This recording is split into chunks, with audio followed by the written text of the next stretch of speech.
사람은 참 이상해요.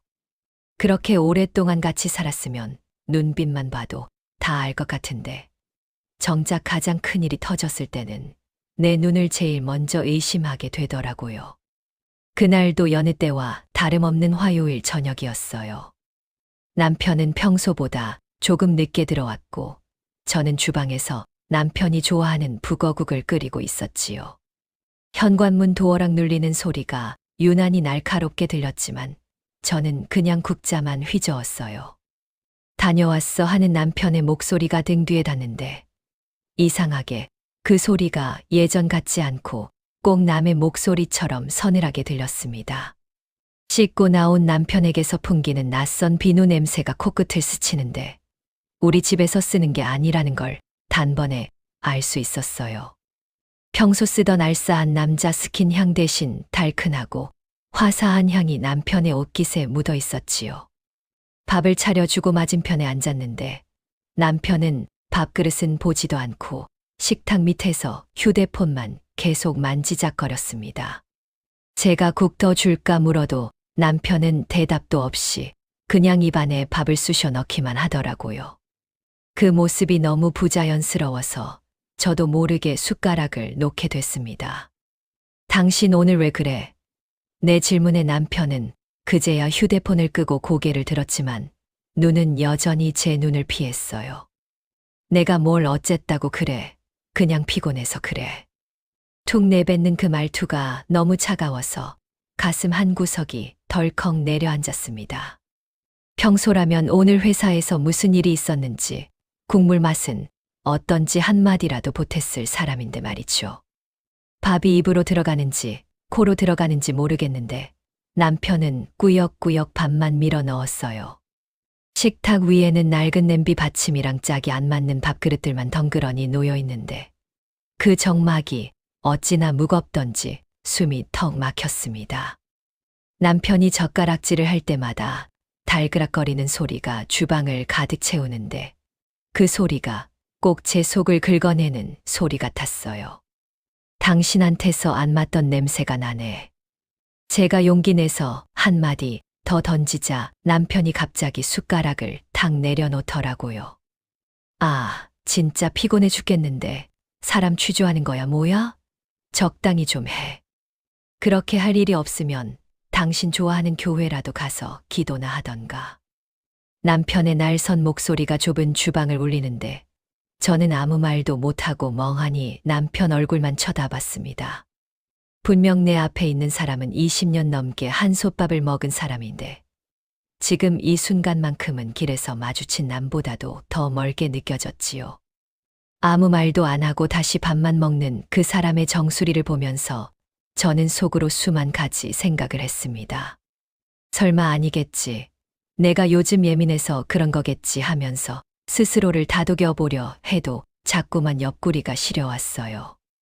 남편은 국물까지 다 마시지도 않고 서둘러 일어나더니 방으로 쏙 들어가 버렸습니다. 혼자 남은 식탁을 치우는데 눈물이 왈칵 쏟아질 것 같은 걸 억지로 참았어요. 설거지를 하면서도 자꾸 남편의 그 낯선 태도가 머릿속을 떠나지 않았습니다. 개수대에 떨어지는 물소리가 유난히 크게 들리고 가슴은 방망이질을 치는데 평소처럼 주여 소리 한 번 내뱉기가 그렇게 힘들더라고요. 하나님, 제발 제 생각이 틀렸다고 말해달라는 말이 목구멍까지 차올랐지만 차마 내뱉지 못하고 마른 침만 삼켰습니다. 그저 이 불안한 공기가 빨리 지나가기만을 바라며 애꿎은 행주만 꽉 쥐어짰지요. 이 사람, 예전에는 이렇지 않았거든요.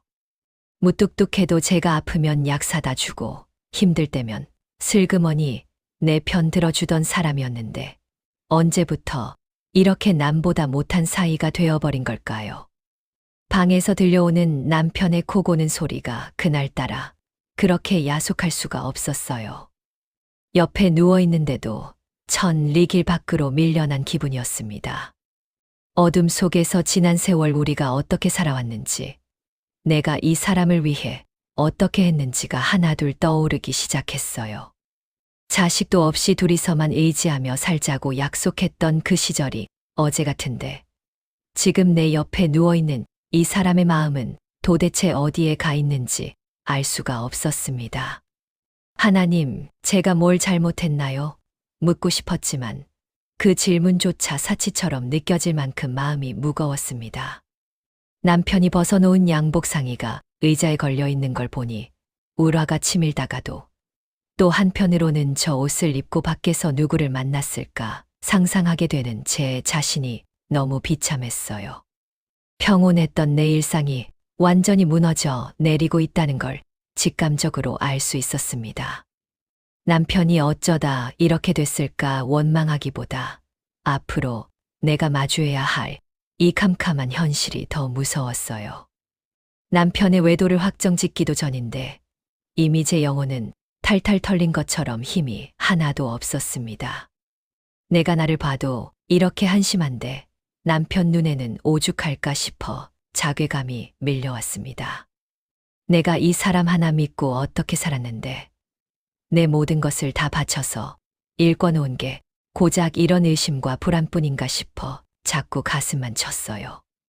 남편은 제가 얼마나 큰 결심으로 이 가정을 지켜왔는지 전혀 모르는 것 같았습니다.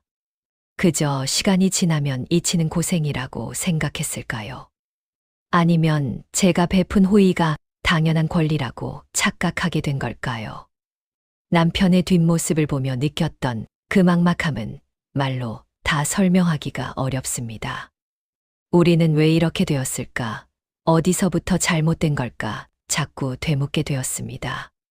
분명 기억도 안 나는 옛날이긴 하지만 그 예전에는 소소한 장난도 치고 서로의 하루를 궁금해하던 사이였는데 이제는 같은 공간에 있는 것조차 숨이 막히는 사이가 되다니 참 기가 막힐 노릇이었습니다. 억울함이 목 끝까지 차올랐지만 저는 여전히 아무 말도 하지 못했어요. 그저 이 폭풍이 비켜가기만을 바라는 비겁한 마음으로 밤을 지새웠습니다. 생각해보면 저는 참 미련하게 살았습니다. 남편 자존심 세워준답시고 정작 제 자존심은 바닥에 굴러다니게 내버려뒀거든요. 남들은 다 누리는 소소한 행복조차 저는 사치라고 생각하며 살았습니다. 오로지 이 사람 하나만 바라보고 이 사람만 잘 되면 그게 내 행복인 줄 알고 살았던 세월이었지요. 그런데 그 결과가 고작 이 차가운 등 돌림이라니 하나님께 따지고 싶은 마음이 굴뚝 같았습니다. 이 배신감의 뿌리가 어디서부터 시작되었는지, 제가 무엇을 위해 그토록 견뎌왔는지 생각하니 정신이 아득해졌습니다. 사람들은 흔히 시간이 약이라고 대하지만 가슴에 박힌 대못은 시간이 지날수록 더 깊게 파고들기만 하더라고요. 남편의 차가운 등을 보며 지새웠던 그 밤에 제가 가장 먼저 떠올린 건 아이가 없어서 죄인처럼 살아야 했던 그 지독했던 신혼초의 기억들이었습니다. 사실 검사 결과가 나오고 우리 부부에게 아이가 생기지 않는 이유가 정작 남편한테 있다는 걸 알았을 때 저는 속으로 아주 잠깐 다행이라는 생각을 했어요. 적어도 이제는 내가 모자란 여자라서 며느리 노릇 못해서 애가 안 생기는 거라는 그 지독한 자책에서는 벗어날 수 있겠구나 싶었거든요. 하지만 그 안도감은 오래가지 못했습니다. 남편은 결과지를 들고 와서 저를 붙잡고 사정을 했지요. 우리 엄마 성격에 이거 알면 나 사람 취급 안 할 것 뻔하지 않냐고. 제발 당신이 한 번만 눈 감고 당신 탓인 것처럼 넘어가 주면 안 되겠느냐고요. 그 비겁한 부탁을 들으면서도 저는 미련하게 고개를 끄덕였습니다. 적어도 시어머니한테 아이 문제로 혼날 때 속으로는 내 탓은 아니니까 하며 버틸 수 있을 줄 알았는데 그게 얼마나 오만한 생각이었는지 깨닫는 데는 오래 걸리지 않았습니다. 시어머니는 만날 때마다 제 가슴을 갈기갈기 찢어 놓으셨어요. 명절이라도 되어 일가 친척들이 다 모인 자리에서 시어머니는 보란듯이 한숨을 쉬며 며느리 하나 잘못 들어와서 우리 집안대가 끊기게 생겼다고 대놓고 망신을 주셨지요. 제가 차려낸 밥상을 숟가락으로 휘저으며 며느리가 들어와서 복은커녕 씨도 못 부린다고 혀를 차실 때면 저는 그냥 바닥만 보고 서 있었습니다. 내 탓이 아닌 걸 뻔히 아는 남편은 제 편을 들어주기는커녕 못 들은 척 TV 볼륨만 높이거나 슬그머니 밖으로 나갔어요. 그 뒷모습을 보며 저는 억울함에 목이 메었습니다. 어느 날은 시어머니가 제 손을 꽉 잡으며 눈을 부릅뜨고 말씀하시더라고요. 너 그렇게 매일 새벽같이 일어나서 교회 나간다더니 내가 믿는 그 하나님은 애 하나 못 들어서게 해준대냐? 그 말은 정말이지 칼보다 더 날카롭게 제 가슴을 파고들었습니다. 내 탓이 아니라고, 정작 당신 아들이 문제라고 소리라도 치고 싶었지만 입술만 꽉 깨물었지요. 제 신앙까지 끌어들여 조롱하시는 그 독한 말에 저는 아무 대답도 할 수 없었어요. 하나님이 살아계시다면 왜 저한테 이런 억울한 상황을 주시는지 원망이 들다가도 제가 입을 열면 무너질 남편의 자존심이 걱정되어 결국 침묵을 선택했습니다. 집에 돌아오는 길에 남편한테 어머니 말씀이 너무 심하신 것 같다고 넌지시 말을 꺼내면 남편은 오히려 적반하장으로 나왔어요. 우리 엄마 성격 원래 그런 거 알면서 뭘 새삼스럽게 그래? 당신이 좀 참아줘. 내가 나중에 잘할게. 그 나중이라는 게 언제인지도 모른 채 남편은 제 고통을 너무나 가볍게 여겼습니다. 본인이 원인이라는 걸 알면서도 시어머니 앞에서는 입을 꾹 닫고 제가 죄인이 되는 걸 방치하는 그 모습이 시간이 갈수록 상처가 되었지요. 저는 그렇게 남편 대신 온갖 구박을 온몸으로 받아내는 방패막이가 되어 살았습니다. 집안이 지옥 같으니 제가 기댈 곳은 정말이지 교회밖에 없었습니다. 남편은 제가 교회 다니는 걸 딱히 말리지는 않았어요. 시어머니가 워낙 독하게 구니까 본인도 미안한 구석이 있었는지 자기를 교회 데려가겠다는 소리만 안 하면 어디를 가든 상관 안 하겠다고 선을 긋더라고요. 나한테 교회 가자고만 하지 마. 그럼 나도 당신 하는 일에 왈가왈부 안 할 테니까.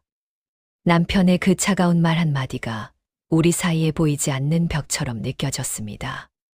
남편은 주말이면 늦잠을 잤고 저는 혼자서 성경책 가방을 챙겨 집을 나섰습니다. 시어머니의 독설은 시간이 갈수록 도를 넘어섰습니다. 제 생일날 전화해서 한다는 소리가 팔자가 세서 자식도 없는 거라며 재수 없는 소리 하지 말고 조용히 살라고 하시는데 정말이지 살고 싶지가 않더라고요. 그 전화를 받고 하루 종일 울고 있는데 퇴근한 남편은 저녁 밥상이 부실하다며 투덜거렸습니다. 당신 어머니가 오늘 나한테 뭐라고 하셨는지 알아?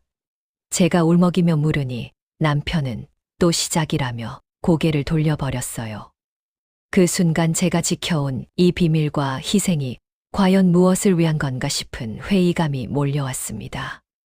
그래도 저는 남편이니까, 내가 선택한 사람이니까 끝까지 품어야 한다고 생각했습니다.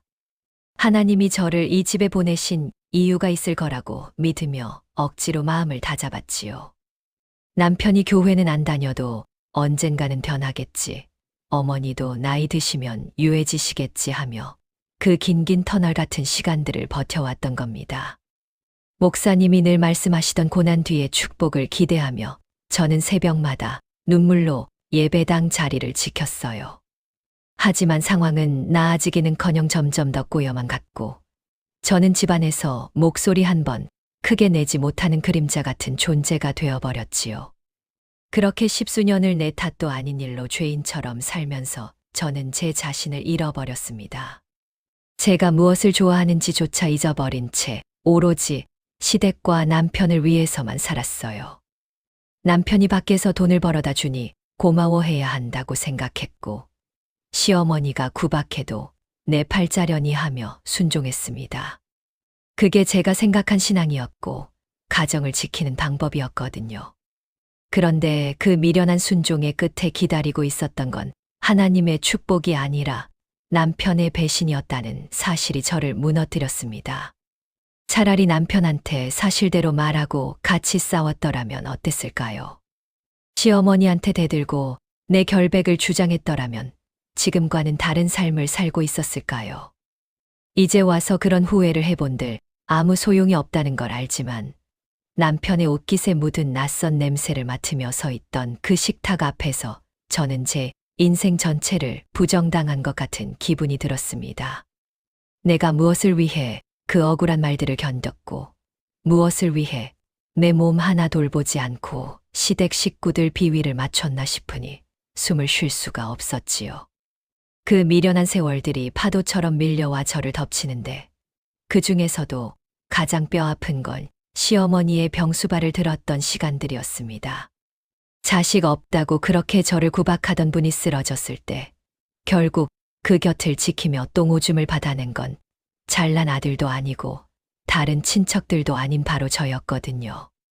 그 처절했던 병실에서의 시간들이 떠오르는데 남편은 여전히 방 안에서 세상 편하게 코를 골며 자고 있었습니다. 세상에 영원한 건 없다더니 그 기세등등하던 시어머니가 하루아침에 쓰러질 줄은 꿈에도 몰랐습니다. 평생 제 가슴에 대못을 박으며 기세가 하늘을 찌르던 분이었는데 뇌졸중으로 쓰러졌다는 소식을 들었을 때는 정말이지 믿기지가 않더라고요. 병실에 누워있는 시어머니는 제가 알던 그 무서운 분이 아니었습니다. 초점 없는 눈으로 천장만 바라보며 입만 벙긋거리는 그 마른 노인을 보는데 제 마음속에 가득했던 원망보다 먼저 찾아온 건 묘한 허무함이었지요. 큰 병이라는 소식에 처음 며칠은 시댁 친척들이 문지방이 닳도록 드나들었습니다. 다들 눈시울을 붉히며 어머니 불쌍해서 어쩌나 하고 한마디씩 던졌지만 정작 기저귀를 갈아야 하고 굳어버린 몸을 닦아내야 하는 시간이 오자 하나둘 핑계를 대고 사라졌어요. 아들인 남편조차 회사 일이 바쁘다며 저녁에 잠깐 얼굴만 비추고는 금방 자리를 떴습니다. 당신이 고생이 많네, 미안해. 남편의 그 무심한 말 한마디만 남겨진 채 좁은 병실을 지키는 건 결국 저 하나뿐이었습니다. 애도 못 낳는 것이라며 저를 그렇게 구박하던 시어머니의 마른 살결을 닦아내는 기분은 참 기가 막혔습니다. 축축한 수건으로 어머니의 야윈등과 다리를 닦아내는데 한때 저를 그토록 괴롭히던 손길이 이제는 힘없이 제 손에 들려 움직이는 걸 보니 억장이 무너졌어요. 말 한마디 못하면서도 눈빛으로는 여전히 저를 밀어내는 것 같은 그 고집스러운 눈을 마주할 때면 저는 그냥 고개를 숙이고 묵묵히 기저귀를 채웠습니다. 밥 빌어먹을 팔자라던 그 입술에 정성껏 쏘온 미음을 넣어드리는 제 자신이 참 미련하다 싶다가도 이게 제가 배운 신앙이고 도리라 생각하며 버텼지요. 병원에 매여 있다 보니 제 몸에서는 늘 눅눅한 피로감이 가시질 않았습니다. 아침부터 밤까지 시어머니 곁을 지키며 수시로 몸을 뒤집어드리고 대소변을 치우고 나면 제 옷에서도 지린내가 배어있는 것 같아 자꾸만 코를 킁킁거리게 되더라고요. 남편은 가끔 병실에 들러 과일 바구니나 내려놓으며 몇 분 앉아 있다가 전화벨이 울리면 서둘러 나갔습니다. 바쁜 사람 붙잡아봐야 소용없다 싶어 저도 그냥 잘 가라고 손만 흔들어 줬지만 닫히는 병실 문소리를 들을 때마다 가슴 한 구석이 텅 빈 것처럼 쓸쓸해졌습니다. 주일 아침에도 저는 예배당 대신 병실 구석에서 홀로 성경을 펼쳤습니다. 목사님 설교 말씀이 간절했지만 당장 시어머니 가래를 뽑아내야 하고 욕창 생길까봐 몸을 닦아줘야 하니 발걸음이 떨어지지 않았어요. 병원 복도 끝에 있는 창가에 서서 멀리 보이는 교회 첨탑을 보며 저는 짧게 기도했습니다. 하나님, 저 정말 여기까지인가 봐요. 저를 이 자리에 앉히신 이유가 정말 시어머니 구원 때문인가요? 아니면 저를 더 연단하시려는 건가요? 대답 없는 허공에 한숨 같은 기도를 실어보내며 저는 다시 어머니의 침대 머리맡으로 돌아왔지요. 남편은 제가 병원에 있는 시간이 길어질수록 점점 더 밖으로만 돌기 시작했습니다. 처음에는 고생한다며 미안해하는 기색이라도 있었는데 나중에는 집안, 꼴이 이게 뭐냐며 오히려 저를 타박하더라고요. 당신이 없으니까 집이 엉망이야. 밥 해줄 사람도 없고 빨래는 쌓여가고 병실에서 어머니 똥오줌 받아내느라 손톱이 다 갈라진 저한테 한다는 소리가 고작 자기 불편한 거 투정뿐이라니. 그 비정한 말에 저는 또 한 번 입을 다물었습니다. 남편은 제가 병실을 지키는 걸 당연한 의무로 여기기 시작했고, 저는 그 의무에 짓눌려 숨이 가빠왔어요. 그렇게 몇 달을 병실에서 지내며 저는 시어머니와 기묘한 동거를 이어갔습니다. 어머니는 정신이 들 때마다 제 손을 뿌리치거나 침을 뱉기도 하셨지만, 밤이 되어 몸이 아파지면 제 손을 꽉 잡고 놓지 않으셨지요. 밉고 원망스러워도 그 야윈 손을 마주 잡고 있으면 이게 다 무슨 소용인가 싶어 눈물이 났습니다. 하나님은 왜 이 독한 노인네와 저를 이렇게 엮어두셨을까? 이 고난의 끝에 정말 제가 기대하는 평안이 있기는 한 걸까? 자꾸 의심이 들기도 했어요. 하지만 제가 없으면 이 노인네를 돌볼 사람이 아무도 없다는 걸 알기에 저는 다시 수건을 적셨습니다. 남편은 어느덧 제 전화도 잘 받지 않았습니다. 회식이다, 야근이다 핑계를 대며 병실 근처에는 오지도 않았고, 가끔 오더라도 술 냄새를 풀풀 풍기며 구석 소파에 누워 잠만 자다 갔지요. 당신 대체 왜 그래? 제가 참다 못해 물으면 남편은 눈을 부릅뜨고 대들었습니다. 나도 힘들어 죽겠어. 집구석은 병원 냄새 나고 마누라는 맨날 찌들어 있는데 내가 어디서 숨을 쉬겠냐고. 그 말이 비수가 되어 제 가슴에 꽂히는데, 정작 찌들어 있는 게 누구 때문인지 남편은 전혀 모르는 것 같았습니다. 저는 그 지옥 같은 병실 생활을 꼬박 1년을 넘게 했습니다. 시어머니가 돌아가시고 나서야 저는 그 긴 간병의 굴레에서 벗어날 수 있었지요. 장례식장에서 사람들은 저를 보고 효부라고 칭찬했지만 제 마음속에는 아무런 감흥도 없었습니다. 그저 이제는 쉴 수 있겠구나 하는 안도감뿐이었어요. 장례를 다 치르고 돌아온 집은 낯설 만큼 차가웠습니다. 남편은 이제 어머니도 안 계시니 우리끼리 잘 살아보자고 말은 번지르르하게 했지만, 남편의 눈은 이미 저를 향하고 있지 않았지요. 사람은 참 간사한 게, 시어머니 장례를 치르고 나니 이제야 좀 숨통이 트이나 싶더라고요. 그 지독했던 병수발이 끝났으니 이제는 남편이랑 오붓하게 남은 인생 좀 챙기며 살 수 있겠지 하는 희망도 잠깐 품었지요. 그런데 집안의 큰 어른이 사라지고 나니 남편은 기다렸다는 듯이 제 눈치조차 보지 않기 시작했습니다. 그 낯선 비누 냄새가 그냥 우연이 아니었다는 걸 저는 아주 사소한 조각들이 모여 하나의 선을 이루는 걸 보며 직감하게 되었어요. 남편은 예전보다 더 철저하게 휴대폰을 숨겼습니다. 밥을 먹을 때도 식탁 위에 휴대폰을 뒤집어 놓는 건 기본이고, 심지어 씻으러 들어갈 때도 제 눈치를 쓱 보고 가만히 올려둔 휴대폰을 화장실로 가지고 들어가더라고요. 당신 왜 그렇게 유난이야 물으면 남편은 오히려 눈을 부릅뜨고 대들었습니다. 회사에서 중요한 연락 올 게 있어서 그래. 당신은 왜 남의 사생활에 관심이 많아? 사생활이라는 단어가 남편 입에서 나오는 순간 제 가슴은 바닥으로 뚝 떨어지는 기분이었지요. 20년 넘게 살면서 우리 사이에 사생활이라는 게 있었나 싶어 기가 막혔습니다. 사실 남편은 본인이 입 밖으로 내뱉지는 않았지만 이미 온몸으로 외도를 증언하고 있는 꼴이었어요. 평소에는 거들떠보지도 않던 밝은색 셔츠를 사들이고 출근 전 거울 앞에서 머리 모양을 매만지는 시간이 길어지는 것 자체가 저에게는 그 어떤 고백보다 확실한 증거였지요. 아내인 제 눈앞에서 보란 듯이 콧노래를 흥얼거리며 누군가와 즐겁게 메시지를 주고받는 그 뒷모습이 차마 말은 못해도 이미 다른 곳에 마음을 뒀다는 걸 온 동네방네 떠들고 다니는 것 같아 더 비참했습니다. 결정적인 증거는 생각보다 허무하게 손에 쥐어졌어요. 남편이 술에 취해 거실 소파에 널브러진 밤이었는데 세탁기에 넣으려고 양복 바지를 털다가 주머니에서 영수증 하나가 툭 떨어졌습니다. 평소 같으면 그냥 버렸을 텐데 그날따라 손이 가더라고요. 날짜를 보니 제가 병실에서 시어머니 대변을 치우느라 쩔쩔매던 그날 오후였어요. 회사 근처도 아닌 낯선 동네의 파스타 집이었고 메뉴는 정확히 2인분이 찍혀 있었습니다. 그 종이 한 장이 제 손바닥 위에서 파르르 떨리는데 남편의 저 뻔뻔한 잠꼬대가 꼭 저를 비웃는 소리처럼 들렸습니다. 다음 날 아침 식탁에 앉은 남편 앞에 그 영수증을 가만히 내려놓았습니다.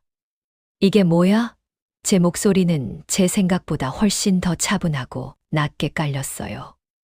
남편은 영수증을 쓱 보더니 눈동자가 흔들리는 게 제 눈에도 뻔히 보였습니다. 그런데 돌아온 반응은 미안하다는 사과가 아니었어요. 아, 진짜 피곤해 죽겠는데 아침부터 사람 잡네. 거래처 사람이랑 밥 좀 먹은 거 가지고 뭘 이렇게 유세를 떨어? 남편은 오히려 식탁을 쾅 치며 소리를 질렀습니다. 거래처 사람이랑 파스타에 와인까지 마셔. 그것도 대낮에. 제 물음에 남편은 이제 아예 대놓고 저를 정신병자 취급하기 시작했습니다. 당신 요즘 시어머니 간병하더니 정신이 좀 어떻게 된 거 아냐? 의부증이야 뭐야? 내가 누구 때문에 밖에서 개고생하는데. 이런 대접을 받아야 해. 그 뻔뻔한 민낯을 마주하고 있으니 억장이 무너진다는 말이 무슨 뜻인지 알겠더라고요. 내가 병실에서 어머니 똥오줌 받아내고 굽신거릴 때 이 사람은 다른 여자랑 마주 앉아 와인잔을 부딪히고 있었다는 사실이 비수가 되어 제 온몸을 난도질했습니다. 남편은 그날 이후로 아예 대놓고 밖으로 나돌았습니다. 어차피 들킨 거 갈 때까지 가보자는 심산이었는지 이제는 새벽에 들어오면서도 미안한 기색 하나 없었어요. 당신 대체 왜 그래? 하나님 무섭지도 않아. 제가 울면서 매달려도 남편은 코웃음만 쳤지요. 그놈의 하나님 소리 좀 그만해. 지겨워 죽겠어. 당신은 그놈의 신앙 때문에 사람 숨 막히게 하는 거나 알아? 남편의 그 독한 말들은 시어머니가 퍼붓던 욕설보다 훨씬 더 아프게 제 영혼을 긁어놓았습니다. 제 삶은 다시 지옥으로 변해버렸습니다. 시어머니가 계실 때는 육체가 고달팠다면 이제는 제 자존감이 완전히 가루가 되어 흩어지는 기분이었어요. 거울 속에 비친 제 모습은 생기를 잃고 말라비틀어진 나뭇가지 같았습니다. 내가 무엇을 위해 그 긴 세월을 버텼나, 내가 지키려고 했던 가정이 고작 이런 것이었나 싶으니 하나님이 너무나 원망스러웠지요.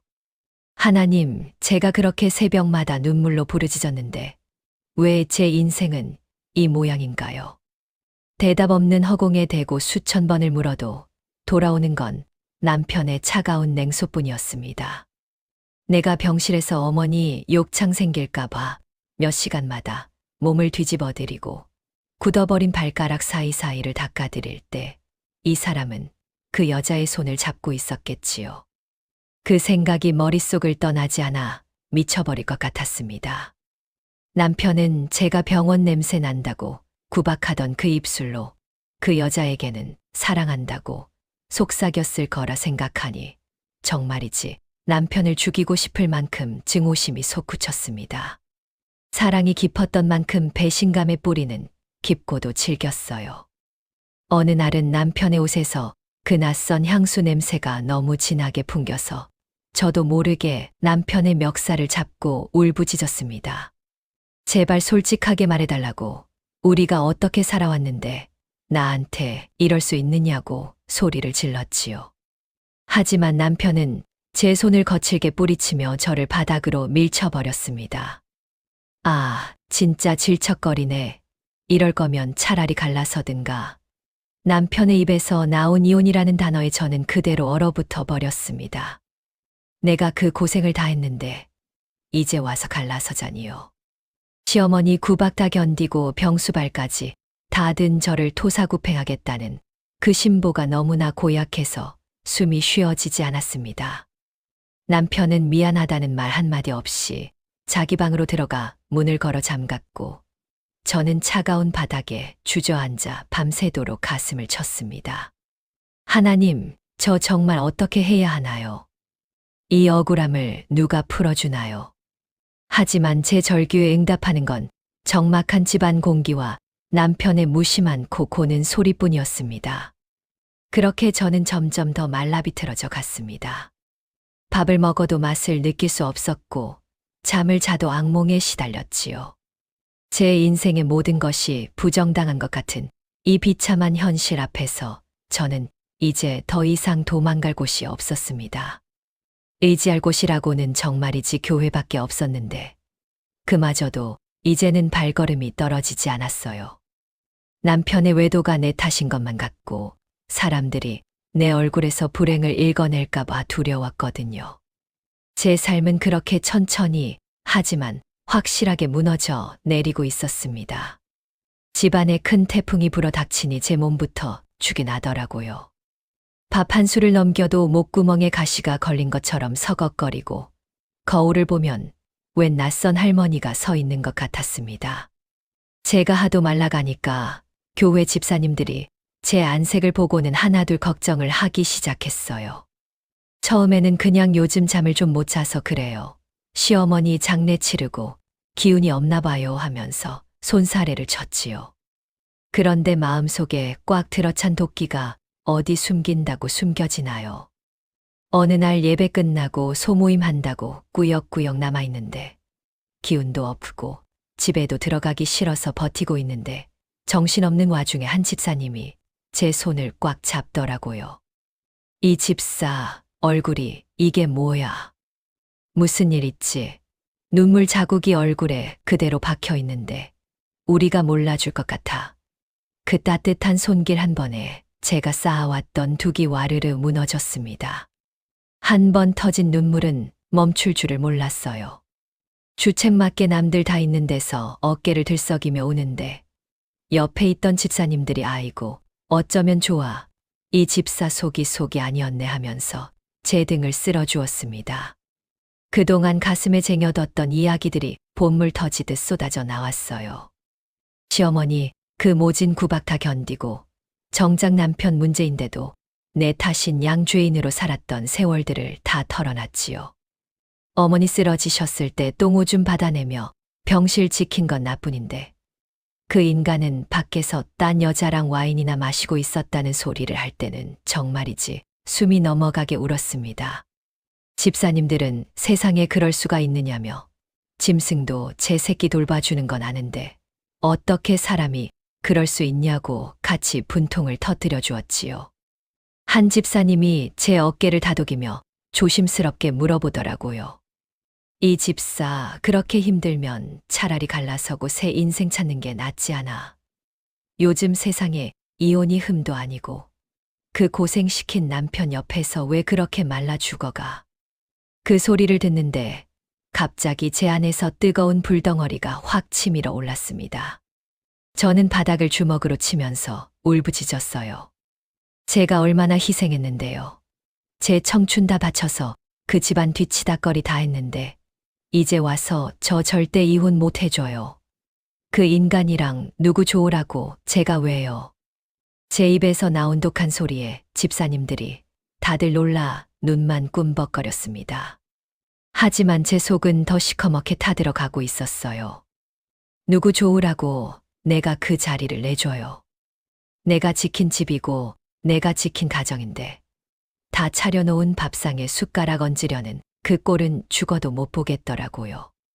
이혼해주면 저 인간들은 보란듯이 잘 살 텐데 나는 평생 상처 입고 찌그러져 살아야 하나 싶으니 오기가 생겼습니다. 집사님, 저 정말 죽어도 이혼 안 해줍니다. 내가 말라 죽는 한이 있어도 그 인간들 좋은 꼴은 절대로 안 놔둘 거예요. 옆에서 듣던 집사님들이 제 손을 다시 잡으며 그랬지요. 그래도 이 집사 몸부터 챙겨야지. 마음보단 몸이 먼저 상하면 어떡해. 하나님이 다 보고 계실 거야. 억울한 거 하나님이 다 아시니까 너무 독한 마음 먹지 마. 그런데 그때는 그 위로조차 귀에 들어오지 않았습니다. 하나님이 보고 계시면 왜 진작에 저 인간들 안 치워주셨나 싶고 내가 새벽마다 눈물로 기어 다닐 때 하나님은 어디 계셨나 싶어 원망만 가득했어요. 그동안 제가 해온 희생이 다 물거품이 된 것 같아 가슴을 쥐어뜯었습니다. 교회에 앉아 있어도 마음은 늘 지옥이었습니다. 남들은 은혜 받았다고 웃으며 나가는데 저는 그 자리에 앉아 있는 것조차 고역이었지요. 집사님들은 매일 저를 위해 기도하겠다고 했지만 저는 제가 무슨 기도를 해야 할지도 모르겠더라고요. 용서하게 해달라는 기도는 죽기보다 하기 싫었고, 그렇다고 남편 돌아오게 해달라는 기도는 이제 의미가 없게 느껴졌습니다. 제 마음은 오로지 억울함과 증오로만 가득 차 있었어요. 남편이 밖에서 개고생 좀 했으면 좋겠고, 그 여자랑 싸우고 비참해졌으면 좋겠다는 생각만 머릿속을 맴돌았습니다. 집에 돌아가면 정적만 가득한 그 차가운 거실이 저를 반겼습니다. 남편의 빈자리를 볼 때마다 가슴을 쥐어뜯으며 울었어요. 내가 지킨 세월이 고작이 빈방이었나 싶어서 허무함에 몸서리가 쳤습니다.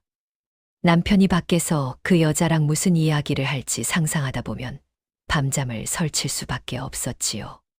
저는 이제 남편을 사랑해서가 아니라 남편을 미워하는 힘으로 하루하루를 버티고 있었습니다. 그게 제 영혼을 얼마나 갉아먹는지 알면서도 멈출 수가 없었어요. 제가 하도 울부짖으니 집사님들도 이제는 안쓰러운 눈으로 저를 쳐다보기만 했습니다. 이 집사, 마음 좀 편히 가져. 우리가 기도할게. 그 말이 고마우면서도 한편으로는 너무나 공허하게 들렸습니다. 기도한다고 저 인간이 돌아올까? 기도한다고 내 잃어버린 청춘이 보상받을 수 있을까 싶었거든요. 제 신앙은 이미 밑바닥까지 내려가 있었고, 저는 하나님과 세상 사이에서 갈 길을 잃은 채 방황하고 있었습니다. 남편은 이제 제가 집사님들과 무슨 이야기를 하는지조차 관심이 없었습니다. 가끔 집에 들어와도 제가 투명 인간인 것처럼 행동하는데 그 뻔뻔한 뒷모습을 볼 때마다 제 안의 미움은 산처럼 커져만 갔습니다. 내가 이 사람 하나 믿고 그 독한 시어머니 수발까지 다 들었나 싶어 자다가도 벌떡 일어났지요. 하나님을 원망하다가 남편을 저주하다가 그렇게 밤을 지새우는 날들이 계속되었습니다. 제 삶은 그렇게 점점 더 깊은 수렁으로 빠져들고 있었지요. 남편의 외도 행각은 갈수록 가관이었습니다. 이제는 숨길 생각도 없는지 대놓고 낯선 향수 냄새를 풍기며 들어오고 제가 옆에 있는데도 그 여자랑 다정하게 통화를 하더라고요. 집안 꼴이 이 지경이 되니 제가 평생 붙들고 살았던 신앙마저 뿌리째 흔들리기 시작했습니다.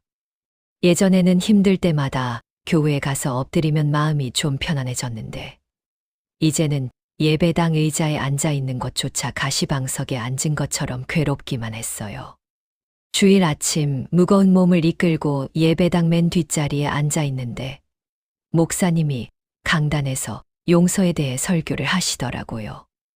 원수를 사랑하고 나에게 잘못한 사람을 7번씩 70번이라도 용서하라는 그 말씀이 그날따라 왜 그렇게 듣기 싫던지요. 목사님 목소리가 커질수록 제 안에서는 비웃음이 비집고 나왔습니다. 속으로 그랬어요. 죄를 용서해야 한다. 어지간한 죄여야 용서하지. 그건 하나님같이 아량 넓은 신이나 가능한 영역이지. 나 같은 사람한테는 씨도 안 먹히는 소리라고요. 제 마음속 이야기가 입 밖으로 툭 튀어나올 것만 같아서 입술을 꽉 깨물었습니다. 하나님은 신이니까 다 이해하고 다 품어주실지 몰라도 저는 살점이 떨어져 나가는 고통을 겪고 있는 일개 사람일 뿐이잖아요. 내 인생을 다 바쳐서 지켜온 가정을 저렇게 짓밟고 있는 사람을 어떻게 웃으며 용서하라는 건지 도무지 이해가 안 됐습니다. 찬송가 가사도 다 거짓말 같고 주변에서 두 손 모으고 간절히 기도하는 성도들의 모습도 다 가식처럼 보여서 고개를 돌려버렸지요. 기도를 하려고 눈을 감으면 제가 그동안 하나님의 품 안에서 얼마나 따뜻하게 살아왔는지 떠오르는 게 아니라 남편의 뻔뻔한 얼굴과 그 여자의 웃음소리만 귓가에 쟁쟁했습니다. 하나님은 사랑이시라면서 왜 저한테만 이렇게 가혹하세요? 제가 뭘 그렇게 잘못했길래 이런 지옥 같은 시간을 보내게 하시나요? 기도가 아니라 원망 섞인 질문들만 머릿속을 뱅뱅 돌았습니다. 남들은 은혜 받았다고 눈물을 흘리는데 저는 도끼만 가득 차서 눈을 부릅뜨고 강단만 쳐다보고 있었지요. 제 신앙이 이렇게 무너져 내릴 줄은 정말 몰랐습니다. 예배가 끝나고 사람들이 서로 축복하며 인사를 나누는데 저는 도망치듯 교회를 빠져나왔습니다. 누구랑 눈이라도 마주치면 제 안에 독한 마음이 다 들통날 것 같았거든요. 집에 돌아오는 길에 문득 그런 생각이 들더라고요. 내가 이렇게 교회 다녀서 뭐 하나, 하나님도 내 편이 아닌 것 같은데 괜히 시간 낭비하는 거 아닌가 싶었습니다. 남편이 비웃던 그 말들이 자꾸 생각나서 자괴감이 들었어요. 당신이 믿는 하나님이 당신한테 해준 게 뭐가 있냐던 그 조롱이 꼭 사실인 것처럼 느껴져서 가슴이 미어졌습니다. 집에 들어서니 남편은 거실 소파에 대자로 누워 잠을 자고 있었습니다.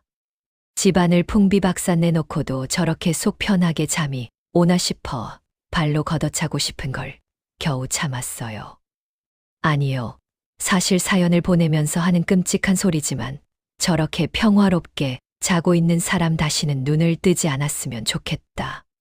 쥐도 새도 모르게 콱 어떻게 되어버렸으면 좋겠다. 그런 끔찍한 상상도 몇 번 했었습니다. 저는 이제 하나님께 매달리는 것보다 남편을 증오하는 게 더 쉬워졌습니다. 용서라는 말은 제 인생에서 지워버리고 싶을 만큼 끔찍한 단어가 되어버렸지요. 성경책을 펼쳐봐도 위로가 되는 구절은 하나도 없고 자꾸만 저를 정죄하는 것 같은 말씀들만 눈에 들어와서 아예 책장을 덮어버렸습니다. 제 신앙의 재단은 그렇게 차갑게 식어갔습니다. 기도를 멈추니 마음은 더 황폐해지고 남편에 대한 미움은 독초처럼 자라나 제 영혼을 다 덮어버렸어요. 예전에는 아무리 힘들어도 하나님만 계시면 된다고 믿었는데 이제는 하나님조차 제 고통을 방관하시는 것 같아 서운하고 화만 났습니다. 제가 얼마나 더 바닥까지 내려가야 이 고난이 끝날지 아니면 아예 끝이라는 게 있기는 한 건지 알 수가 없었지요. 저는 그렇게 하나님과 담을 쌓은 채 저만의 지옥에서 하루하루 말라가고 있었습니다. 남편은 이제 제가 화를 내든 울든 상관도 하지 않았습니다. 가끔은 다른 여자의 물건으로 보이는 것들을 보란 듯이 식탁 위에 올려두기도 했지요. 그걸 치우는 제 손이 부들부들 떨리는데도 남편은 콧노래를 부르며 씻으러 들어갔습니다. 그 뒷모습을 보며 저는 생각했습니다. 하나님이 정말 살아계신다면 저 인간을 그냥 두시면 안 된다고 당장이라도 벼락이라도 내려서 저 뻔뻔한 면상을 좀 치워달라고요. 제 안의 믿음은 어느새 저주로 바뀌어 있었고 저는 그 저주를 동력 삼아 겨우 숨을 쉬고 있었습니다.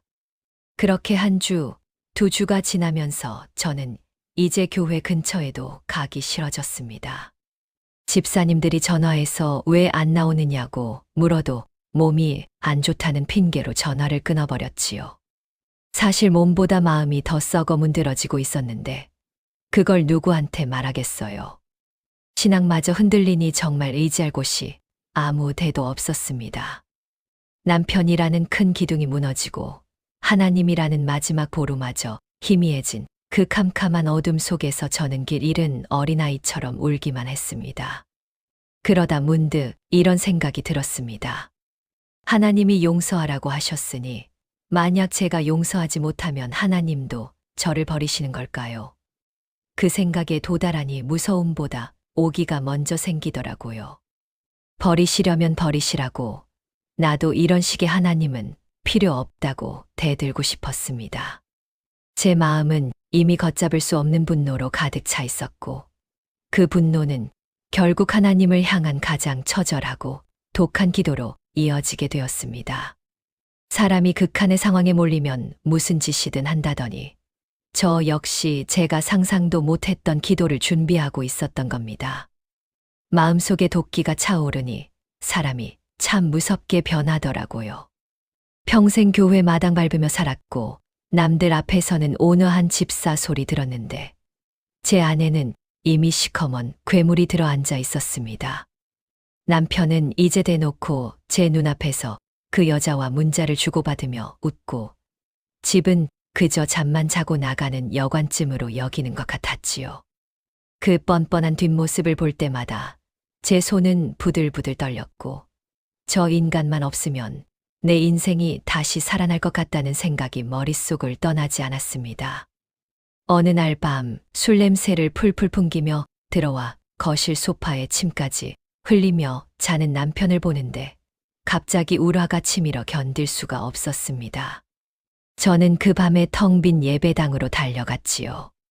십자가 앞에 엎드렸는데 예전처럼 눈물이 나오는 게 아니라 가슴에서 불덩이가 튀어나올 것 같았습니다. 하나님, 저 정말 못 참겠어요. 저 인간 좀 치워주세요. 제발 남편이 어디 가서 큰 사고라도 당하게 해주세요. 차라리 그 보험금이라도 나한테 떨어지게 해달라고, 그렇게라도 제 억울한 세월 보상받게 해달라고 소리를 질렀습니다. 제 입에서 그런 소리가 나올 줄은 몰랐습니다. 그런데 한 번 터진 저주는 멈추질 않았어요.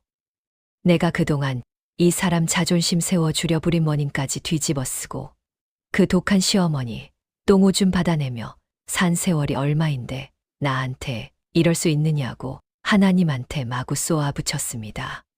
저 인간 죽여달라는 말이 목구멍을 타고 계속 터져 나오는데 한편으로는 제 자신이 너무 흉물스러워서 몸서리가 쳤지요. 내가 어쩌다 이렇게 됐을까 싶어 자괴감이 밀려왔지만 지난날의 희생을 생각하면 다시 도끼가 올랐습니다. 울다 지쳐서 바닥에 엎드려 있는데 온몸에 진이 다 빠져나가는 기분이었어요. 하나님, 저 정말 지쳤어요. 그냥 다 끝내주세요. 그렇게 중얼거리다 저도 모르게 기절한 듯 잠이 든 것 같습니다. 얼마나 지났을까요? 누군가 제 어깨에 포근한 담요를 덮어주는 것 같은 기분이 들어서 깜짝 놀라 눈을 떴습니다. 주변은 개미 한 마리 안 보일 정도로 어두웠고 예배당 안은 조용했습니다. 아무것도 보이지 않는 그 캄캄한 데서 갑자기 누군가 저를 뒤에서 꽉 안아주는 것 같은 온기가 느껴졌습니다. 그건 살면서 단 한 번도 느껴보지 못한 아주 깊고 묵직한 기분이었어요. 제 몸을 감싸는 그 온기에 숨이 멎는 것 같았는데 그때 마음 깊은 곳에서 아주 나지막한 음성이 들려왔습니다. 여호와의 말씀이니라 너희를 향한 나의 생각을 내가 아나니 평안이요 재앙이 아니니라 너희에게 미래와 희망을 주는 것이니라. 그 말씀이 제 마음을 울리는 순간 저는 온몸에 소름이 돋아 그대로 얼어붙었습니다. 하나님이 제 처절한 기도를 다 듣고 계셨다는 게 너무나 선명하게 느껴졌거든요. 그때 저는 그 말씀을 제 식대로 해석해 버렸습니다. 아, 하나님이 내 억울함을 다 아시고 이제야 답을 주시는구나. 재앙이 아니라 평안을 주신다는 건 내 삶의 걸림돌인 저 남편을 이제 치워주시겠다는 뜻이구나 싶었지요. 남편이 진짜 큰 일을 당하려나 보다. 하나님이 드디어 내 손에 보험금을 쥐어주시려나 보다 생각하니 가슴이 두근거렸습니다. 소름이 돋으면서도 한편으로는 이제야 이 지옥 같은 생활이 끝날 것 같아 묘한 전율이 일었습니다. 예배당을 나오는데 새벽 공기가 그렇게 시원할 수가 없더라고요. 하나님이 제 기도를 들어주시기로 했으니 이제 저는 가만히 지켜보기만 하면 된다고 생각했습니다. 집으로 돌아가는 길에 남편이 사고라도 났다는 전화를 받게 될까봐 휴대폰을 꼭 쥐고 걸었지요. 남편이 죽기를 바라는 기도가 응답받았다고 믿는 제 자신이 참으로 악독했지만 그때는 그게 유일한 구멍처럼 보였습니다. 하나님이 주신다는 그 미래와 희망이 남편의 부재라고 철석같이 믿어버린 겁니다. 집에 들어와 거실에 누워있는 남편을 보니 전과는 다른 기분이 들었습니다. 곧 사라질 사람이라 생각하니 미움보다는 묘한 기분까지 생기더라고요. 불쌍한 인간, 하나님이 당신 데려가시려나 보다 싶으니 화를 낼 기운도 생기지 않았습니다. 저는 남편의 얼굴을 빤히 쳐다보며 하나님이 어떤 식으로 이 상황을 정리하실지 머릿속으로 그려보았지요.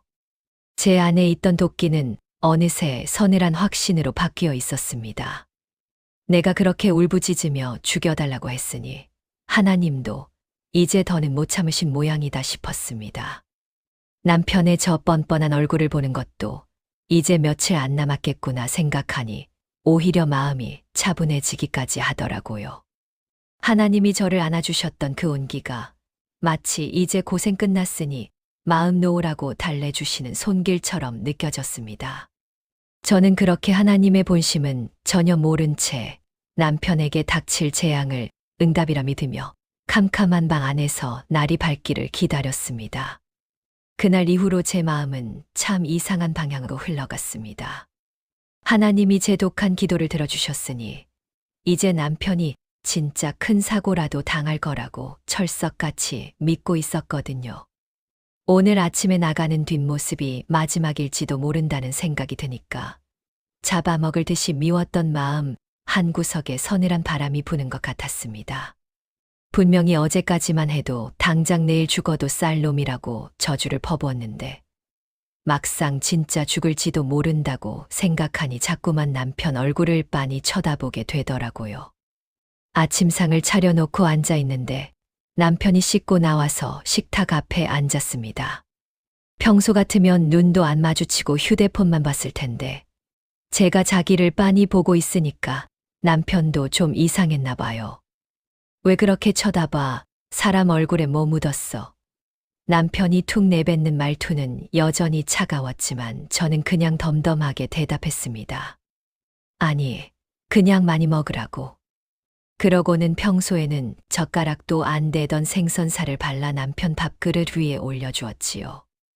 남편은 멈칫하더니 저를 한참이나 의심스러운 눈초리로 쳐다봤습니다.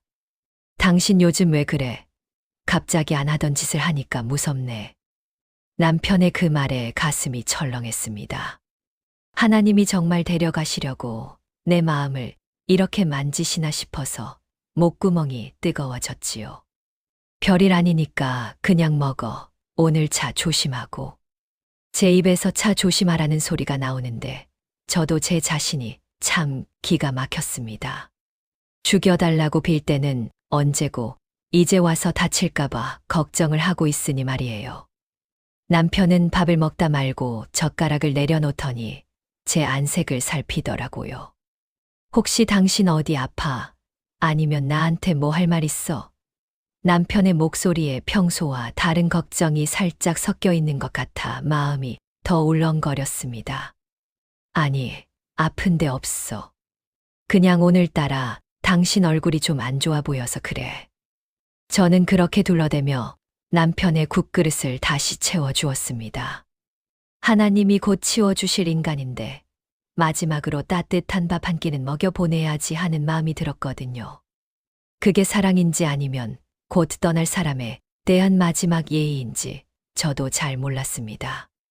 남편이 현관에서 구구를 씻는 뒷모습을 보는데 자꾸만 눈시울이 붉어졌습니다. 저 옷을 입고 나갔다가 나중에 차가운 몸으로 돌아오면 어쩌나 싶은 생각이 머릿속을 떠나지 않았어요. 당신 오늘 술 마시지 말고 일찍 들어와. 밖에서 딴짓하지 말고. 제가 현관문까지 따라 나가서 말하니 남편은 어이가 없다는 듯 허허 웃더라고요. 알았어. 왜 이렇게 유난이야? 당신 진짜 이상하다. 남편은 평소처럼 문을 닫고 나갔지만 저는 그 문소리가 유난히 크게 들려서 한참을 그 자리에 서 있었습니다. 집안에 혼자 앉아 있는데 하나님께 따지고 싶어지더라고요. 하나님, 제가 죽여달라고 할 때는 언제고 왜 이제 와서 제 마음을 이렇게 흔들어 놓으시나요? 저 인간 죽어도 싸다고 생각했는데 왜 자꾸 눈물이 나고 걱정이 되는 건가요? 기도가 아니라 한숨만 푹푹 나왔습니다. 분명히 하나님이 평안과 희망을 주신다고 했으니 남편이 사라지는 게 맞는데 제 가슴은 평안하기는커녕 터질 것처럼 답답하기만 했지요. 미워하는 마음보다 더 무서운 게 이 극률한 마음이라는 걸 그때 처음 알았습니다. 남편은 퇴근해서도 제가 자기 눈치를 보며 챙겨주니까 영적응을 못하는 눈치였습니다. 거실 소파에 앉아 있는 남편 옆에 슬그머니 과일을 깎아다 놓으니 남편이 슬쩍 제 눈치를 보며 묻더라고요. 당신 진짜 무슨 일 있지? 내가 뭐 잘못한 거 알아서 그래? 아니면 돈 필요해? 그 질문에 화가 치밀어 오를 법도 한데 이상하게 화가 안 났습니다. 그냥 곧 큰일 당할 사람인데 내가 참아야지 싶어 그냥 웃고 말았어요. 돈 필요 없어. 그냥 당신 건강 챙기라는 거야. 남편은 과일을 집어 먹으면서도 자꾸 저를 훔쳐봤습니다. 며칠 전까지만 해도 눈만 마주치면 독서를 내뱉고 이혼하자고 소리 지르던 제가 이렇게 변하니 남편도 내심 당황한 모양이었지요. 우리 사이에는 전에는 없던 묘한 공기가 흐르기 시작했습니다. 남편은 휴대폰을 보는 시간이 눈에 띄게 줄었고 제가 말을 걸면 전처럼 짜증을 내는 대신 짧게라도 대답을 하려 노력하는 게 보였어요. 하나님이 남편을 데려가기 전에 마지막으로 우리 사이를 화해시켜 주시는 건가 싶어 마음이 더 아려왔습니다. 밤에 나란히 누워있는데 남편의 고른 숨소리가 들려오면 저도 모르게 남편의 손을 가만히 잡아보게 되더라고요. 이 손으로 다른 여자 손 잡았겠지 생각하면 치가 떨리다가도 내일이면 이 온기가 사라질지도 모른다는 공포가 더 컸습니다. 하나님, 제가 잘못 생각한 거면 어쩌죠? 남편이 진짜 죽으면 저 어떡해요? 어둠 속에서 소리 없이 울며 저는 제가 퍼부었던 저주 기도를 후회하기 시작했습니다. 죽기를 바랐던 건 진심이었지만 막상 닥쳐올 이별은 제가 감당할 수 있는 게 아니었거든요. 그렇게 며칠을 피가 마르는 심정으로 남편의 안위를 살피며 지냈습니다. 남편이 퇴근하고 도어락 누르는 소리만 들려도 가슴을 쓸어내리며 현관으로 달려나갔지요. 남편은 그런 저를 보고 이제는 무섭다기보다 조금씩 마음을 여는 것 같았습니다. 당신이 이렇게 나오니까 내가 미안해서 못 살겠다. 사람 마음 불편하게 왜 이래. 남편이 툭 던진 그 한마디에 저는 깨달았습니다. 하나님이 주시겠다던 평안은 남편의 죽음이 아니라 제 안의 미움을 녹여내고 계신 하나님의 손길이었다는 사실을요. 그렇게 일주일쯤 지났을까요? 하나님이 남편을 데려가실 거라는 제 착각이 정점으로 치달을 때쯤 집안 공기가 묘하게 바뀌기 시작했습니다. 남편은 제가 챙겨주는 밥상을 대할 때마다 목에 뭐가 걸린 사람처럼 컥컥대기도 하고 제 눈을 똑바로 보지 못하고 자꾸만 시선을 떨구더라고요. 그날 밤도 평소처럼 거실 소파에 앉아 있는데 남편이 제 곁으로 슬그머니 다가오더니 바닥에 털썩 주저앉았습니다. 술을 마신 것도 아닌데 남편의 어깨가 파르르 떨리는 게 제 눈에도 다 보였지요. 당신 왜 그래? 어디 안 좋아? 제가 놀라서 물으니 남편은 한참을 고개를 숙이고 있다가 겨우 입을 뗐습니다. 아니, 당신이 요즘 나한테 너무 잘해주니까 내가 죽을 죄를 지은 것 같아서 견딜 수가 없어.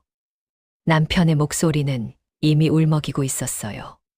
저는 그 순간 가슴이 철렁했습니다. 아, 이제 정말 하나님이 데려가시려고 이 사람이 마지막으로 고백을 하나 보다 싶었지요. 저는 남편의 떨리는 손을 가만히 잡았습니다. 괜찮으니까 하고 싶은 말 있으면 해봐. 내가 다 들어줄게. 남편은 제 손을 잡은 채 결국 엉엉 울음을 터뜨렸습니다. 그 뻣뻣하던 사람이 어린아이처럼 어깨를 들썩이며 우는데 그 모습이 어찌나 가엾던지요.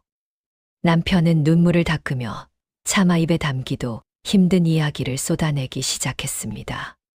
당신이 우리 집에서 얼마나 괴로웠고 얼마나 희생했는지 나도 다 알고 있었어. 불임 문제도 당신 탓 아닌데 우리 엄마 독설 다 받아내고 나중에 그 수발까지 다 든 거 생각하면 내가 그러면 안 되는 거였는데 남편의 고백은 제가 십수년간 쌓아온 응어리를 하나씩 건드렸습니다. 그런데 내 마음이 참 이상하더라. 당신의 그 희생이 나한테는 고마운 게 아니라 이상하게 숨통이 조이는 느낌이었어. 당신이 너무 완벽하게 참아내니까 내가 숨을 쉴 곳이 없더라고. 그래서 밖으로 나돌았던 것 같아. 남편의 그 말에 저는 머리를 한 대 엇맞은 것 같았습니다. 내 희생이 남편에게는 감옥이었을 수도 있겠다는 생각은 한 번도 해본 적이 없었거든요. 이 와중에도 내 핑계를 대는 건 아닌데, 나 정말 진심으로 다시 시작해보고 싶어. 당신한테 용서받을 자격 없다는 거 아는데, 한 번만 더 기회를 주면 안 될까? 남편이 제 무릎에 얼굴을 묻고 흐느끼는데, 저는 그 뻔뻔한 고백을 들으면서도 이상하게 화가 나지 않았습니다. 오히려 하나님이 왜 저한테 재앙이 아니라 평안이라고 하셨는지, 미래와 희망을 주겠다고 하셨는지, 그 뜻이 이제야 조금씩 선명해지는 기분이었지요. 남편이 사고로 죽는 게 하나님의 응답이 아니라 이 사람의 굳게 닫힌 마음이 깨지고 자기 죄를 스스로 깨닫게 되는 것. 그게 바로 하나님이 준비하신 진짜 미래였던 겁니다. 남편의 울음소리가 거실 가득 울려 퍼지는데 제 마음속에 있던 도끼도 신기하게 가라앉기 시작했습니다. 죽여달라고 기도했던 제 입술이 부끄러워졌고 보험금이라도 타게 해달라던 제 탐욕이 얼마나 추했는지 깨달았지요. 하나님은 남편을 치워주시는 대신 제 안의 괴물을 먼저 치워주시고 남편의 얼어붙은 양심을 녹여주셨던 겁니다.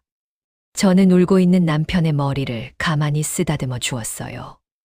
당신도 많이 힘들었구나. 우리 이제 그만 괴로워하자. 그날 밤 우리는 밤새도록 그동안 못다 한 이야기들을 나누었습니다. 남편은 자기가 만났던 그 여자와 완전히 끝냈다고, 이제는 정말 당신 곁에서 속죄하며 살겠다고 몇 번이나 약속했지요. 저는 그 약속이 100% 믿겨서가 아니라 이 사람을 변화시키고 계신 하나님의 손길이 믿겨서 고개를 끄덕였습니다. 내가 죽이려고 했던 남편이 살아 돌아온 것 같은 기분이었어요.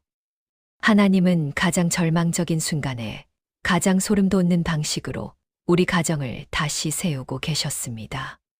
남편의 고백을 들으며 저는 제가 믿어온 신앙이 얼마나 편협했는지도 반성하게 되었습니다. 내가 희생했으니 당연히 보상을 받아야 하고, 내가 고생했으니 남편은 내 발밑에 있어야 한다고 생각했던 그 교만이 우리 사이를 더 멀어지게 했다는 걸 알았거든요. 남편은 제 희생에 감사하기보다 그 무게에 짓눌려 도망치고 싶었던 겁니다. 그걸 이해하게 되니 남편의 외도가 잘했다는 건 아니지만 적어도 이 사람이 왜 그렇게 밖으로 돌았는지는 알 것 같았습니다. 새벽녘이 되어 남편이 제 곁에서 깊게 잠든 모습을 보니 정말이지 소름이 돋더라고요. 하나님이 예레미야 말씀을 통해 주셨던 그 평안이 이런 거였구나 싶어 가슴이 벅차올랐습니다. 사고로 남편을 잃고 보험금을 챙기는 게 평안이 아니라 이렇게 다시 마주보고 앉아 서로의 아픔을 보듬는 게 진짜 평안이고 희망이었지요. 저는 자는 남편의 얼굴 위로 조용히 기도를 얹었습니다. 하나님, 제 독한 기도를 무시해 주셔서 감사합니다. 저를 안아주셨던 그 온기로 이 사람을 변화시켜 주셔서 정말 감사합니다. 이제 우리 앞에는 넘어야 할 산이 많겠지만 더 이상 두렵지는 않았습니다. 남편이 스스로 자기 잘못을 뉘우치고 먼저 손을 내밀어 준 것만으로도 충분한 시작이었으니까요. 하나님은 제 기도를 제가 원하는 방식이 아닌 하나님이 원하시는 가장 선한 방식으로 응답해 주셨습니다. 남편이 죽기를 바랐던 제 기도는 그렇게 남편의 영혼이 새로 태어나는 기적으로 돌아왔습니다. 이게 꿈인가 생시인가 싶어 남편의 숨소리를 다시 한번 확인하며 저는 오랜만에 깊은 안식에 들어갈 수 있었습니다. 그날 이후로 남편은 정말 딴 사람이 된 것 같았습니다. 예전처럼 씻으러 들어갈 때 제 눈치를 보면서 핸드폰을 스칸이 들고 가는 일도 없었고, 퇴근하면 곧장 집으로 와서 제가 하는 일을 슬그머니 돕곤 했지요. 당신이 그동안 혼자서 이 넓은 집을 어떻게 지켰나 싶어 미안해서 잠이 안 온다며 서툰 솜씨로 설거지를 돕는 남편의 뒷모습을 보는데 가슴이 뭉클하더라고요. 하나님이 제 독한 기도를 무시해 주시고 이 사람의 마음을 이토록 보드랍게 만져주신 게 얼마나 감사한지 몰랐습니다. 주일 아침이 되었는데 평소 같으면 늦잠을 잘 남편이 일찍부터 일어나 씻고 나오더라고요. 그러더니 옷장에서 제일 깨끗한 정장을 꺼내 입으면서 저를 쳐다봤습니다. 나 오늘 당신 가는데 같이 가도 돼? 남편의 그 서툰 한마디에 저는 들고 있던 성경책을 떨어뜨릴 뻔했지요.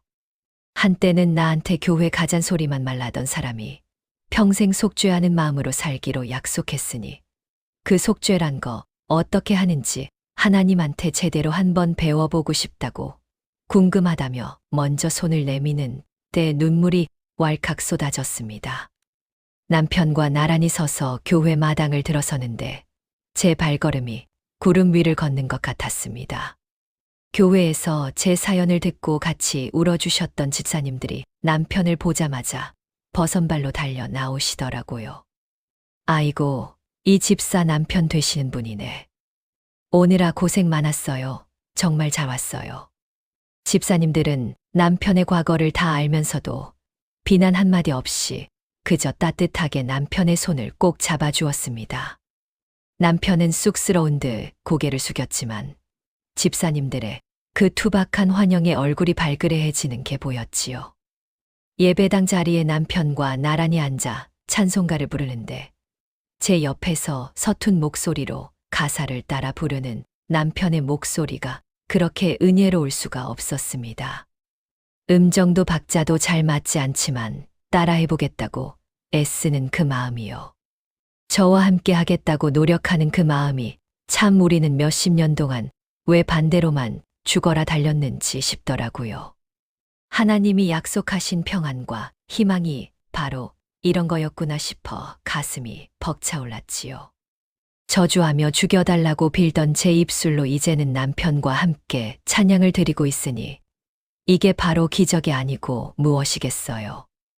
남편은 설교 말씀 내내 고개를 끄덕이며 집중하더니 예배가 끝날 때쯤에는 눈가가 촉촉하게 젖어 있었습니다.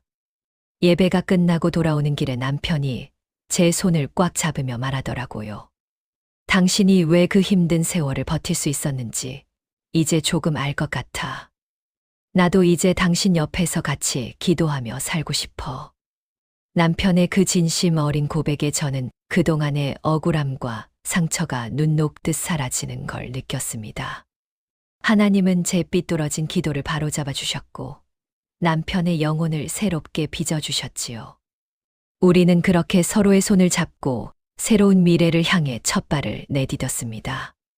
돌이켜보면 제 인생의 가장 어두운 터널 속에서 저를 붙들어 주신 건 결국 하나님의 사랑이었습니다.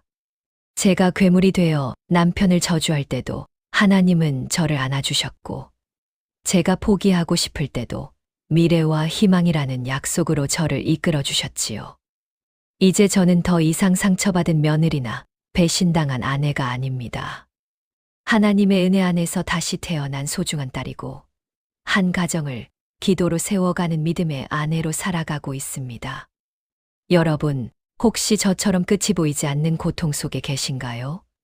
사랑하는 사람의 배신이나 억울한 상황 때문에 가슴을 치며 울고 계시지는 않나요? 제 이야기가 여러분에게 작은 희망이 되었으면 좋겠습니다. 하나님은 우리의 가장 독한 기도까지도 사랑으로 듣고 계시며 우리가 생각지도 못한 선한 방식으로 응답해 주시는 분이시니까요. 제가 마주한 이 평안이 여러분의 삶 속에도 가득하기를 간절히 기도하겠습니다.